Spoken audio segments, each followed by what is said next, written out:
You know, America's a younger country. Are you still at all optimistic, Hillary? I am fundamentally optimistic. I mean, there's all these little indicators of people trying to turn the clock back and push back the progress that David was referencing. So that does worry me. But I think when it's all hopefully worked out here and there, people will say, wait a minute, you know, there's things we need to be smarter about, do better about, but let's not turn the clock back, for heaven's sakes. And it's interesting, in the book, there's an American sportswoman, American soccer star, Abby Wambach, I think that's how you say it, and she's extraordinary. She's scored more goals than any man or woman. Ever. Ever. And when she came to the end of her career, she did this final kind of endorsement advertising campaign, and the tagline was, "Forget me." Why did that appeal to you, Hillary?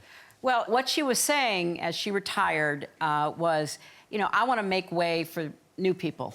You know, forget me, forget my accomplishments. Let's clear the decks. Let's encourage more young people, not only to play football, but run for office, be a great chef, be a writer, be whatever. And I loved that because in our house, we had a saying about, you know, how important it was also to be second. You know, somebody could be the first at something, but that didn't mean that you would stop pursuing your own dreams. You could be the second, the third, the 100th.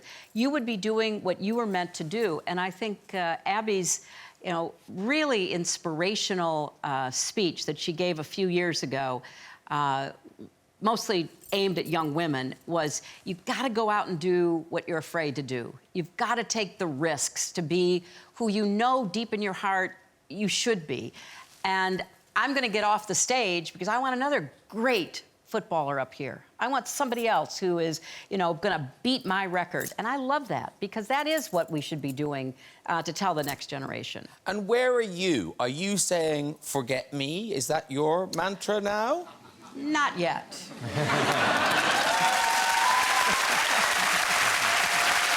So, because the rumor mill is flying that you could step back into the ring. Yeah, I hear that. I especially have been deluged in, you know, the last few weeks with thinking about doing that. But right now, I'm not at all. You know, planning that. I'd have to make up my mind really quickly because it's moving very fast.